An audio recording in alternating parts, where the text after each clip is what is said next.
दो सवाल है, थोड़े लीक से हटके है। देखिए, कभी कभी राजनीति में जो प्रतिद्वंदी होता है उससे भी मोहब्बत हो जाती है कि उसके खिलाफ लड़ने में मज़ा आता है। राजस्थान में वसुंधरा जी के साथ लड़ने में तो मज़ा आता होगा, स्ट्रांग लीडर थी। आज के दिन राजस्थान में अगर देखें भाजपा की तरफ तो सब नए नवेले चेहरे हैं और किसी के पास वसुंधरा जी वाली वो ग्रेविटास जिसको बोलते हैं वज़न नहीं है। एक तो ये, और दूसरा अभी आपसे इतने सवाल भगवान श्री राम पे पूछे गए और मेरा व्यक्तिगत ये परसेप्शन है कि भारतीय जनता पार्टी एक सतह पे चुनाव उस तरह लड़ रही है जिस तरह चुनाव एनटीआर लड़ते थे या एमजीआर लड़ते थे। फिल्मों में जो उन्होंने रोल अदा किए होते थे हमारे इष्ट देवों के, उस तर्ज पे वो इलेक्शन लड़ते थे। तो भारतीय जनता पार्टी काफ़ी हद तक उस तर्ज पे ना सिर्फ नॉर्थ में पर साउथ में भी लड़ रही है। उसका जवाब आप लोगों के पास क्या है? Ram versus the Congress party, इसका क्या जवाब है? बड़ा गलत है। नोबडी इज अगेंस्ट राम, पहली बात पॉसिबल ही नहीं है। हम लोग विरोध किसका कर रहे हैं? हम 10 साल की गवर्नेंस का कर रहे हैं। हम विरोध ये कह रहे हैं कि आपने कहा था कि आप किसान की आमदनी दुगनी करेंगे, नहीं कर पाए, इसका विरोध मैं करता हूँ। आपने कहा हर साल 2 करोड़ रोजगार देंगे, नहीं दे पाए, इसका विरोध मैं करता हूँ। इसमें कहाँ विरोधाभास है? तो ये जो नैरेटिव है ना, ये भगवान राम का, हिंदू धर्म का, मुसलमान का, इन चीज़ों से देश का विकास नहीं है। ये आस्था के इश्यूज़ हैं, इसको अलग रख देना चाहिए। स्टेट गवर्नेंस, संविधान अलग है, धार्मिक भावना अलग होती है इंसान की, उन दोनों को अलग रखना चाहिए।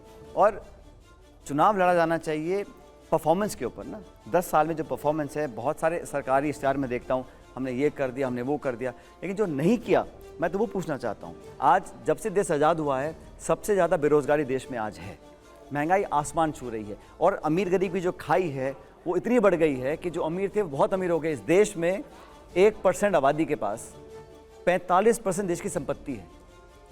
तो इतनी खाई बढ़ गई है गांव शहर की, अमीर गरीब की, उसकी चिंता हम लोगों को होती है। और ये देश के लिए एक अच्छा संकेत नहीं है अगर इतनी ज़्यादा डिस्पैरिटी होती है अमीर गरीब के अंदर।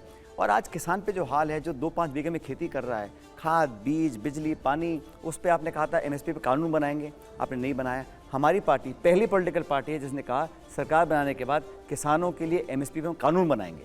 ये हमने आज कहा है, बीजेपी तो नहीं किया। जब काले कानून विड्रॉ किए थे तब ये कहा था कि हम लेकर आएंगे एमएसपी पे लॉ, नहीं बनाया अभी तक। तो वादा खिलाफी हुई है, बहुत से जुमले दिए गए हैं। अब मैं तो 15 लाख खाते की तो बात ही नहीं करता। आपने भी नहीं बनाए। वसुंधरा जी पे तो जवाब नहीं दिया। कौन से वाला? Do you miss Vasundhara Raje as a rival? नहीं, अब प्रिंसिपल राइवल। ऐसा है, बीजेपी किसको मुख्यमंत्री बनाएगी उनकी मर्जी है। लेकिन आप सही कह रहे हैं कि जब मुकाबला होता है तो प्रतिद्वंदिता होती है तो एक मजबूत व्यक्ति के साथ होनी चाहिए। लेकिन बीजेपी के मुख्यमंत्री हैं, अभी नए नए बने हैं, देखते हैं कैसा काम करते हैं। फिलहाल तो उनका मामला जम नहीं रहा राजस्थान के अंदर, लोग ऑलरेडी तंग आ चुके हैं और बदलाव होगा। लेकिन मैं ऐसा मानता हूँ विनोद जी कि what goes up must come down, समय एक सा नहीं रहता है। और मैं तो मानता हूँ लोगों को राजनीति में तब तक रहना चाहिए जब तक लोग आपको पसंद कर रहे हैं, लोग आपको चाह रहे हैं, आपके वर्कर, आपके समर्थक, आपके मतदाता। बोझ बन के नहीं रहना चाहिए, मन मार के ज़बरदस्ती नखून गाड़ के खींच के वहीं बैठे रहो, वहीं चढ़े रहो, लोगों को पड़े रहो, वो उसका कोई मज़ा नहीं है, उसमें कोई चाम नहीं है।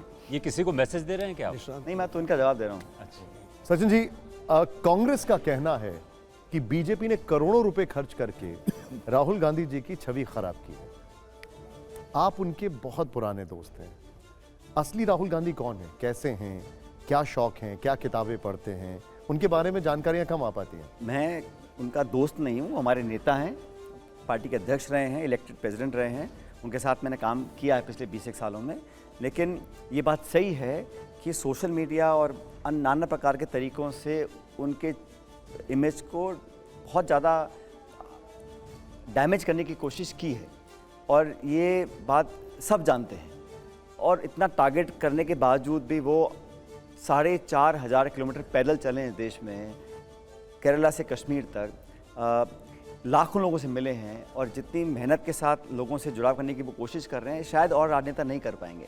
इसलिए कोई कितना भी कहे, लेकिन उस यात्रा ने और उसके बाद और पहले भी उन्होंने अपना कमिटमेंट और अपना मेहनत और लोगों से जो जुड़ाव है वो कभी छोड़ा नहीं है। लेकिन सचिन जी, लोग ये जानना चाहते हैं उनके बारे में कि वो सारी चीज़ें जो सामने नहीं आती हैं, उनकी कैसी शख्सियत है, क्या शौक हैं, कौन सी चीज़ें पढ़ने का शौक है।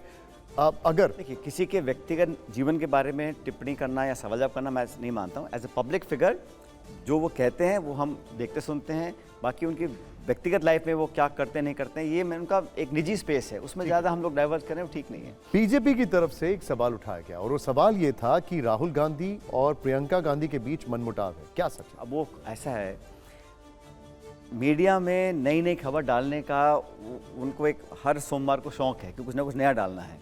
अब ये कोर्ट ने ऑर्डर कर दिया कि इलेक्ट्रल बॉन्ड्स इलीगल हैं, उसके विस्तारित डेटा दो, एसबीआई मना कर रहा है, वो छप गया है। अब वो वहाँ डाउट करने के लिए किसी को अरेस्ट कर लो, किसी का अफवाह उड़ा दो, ये कब तक चलेगा?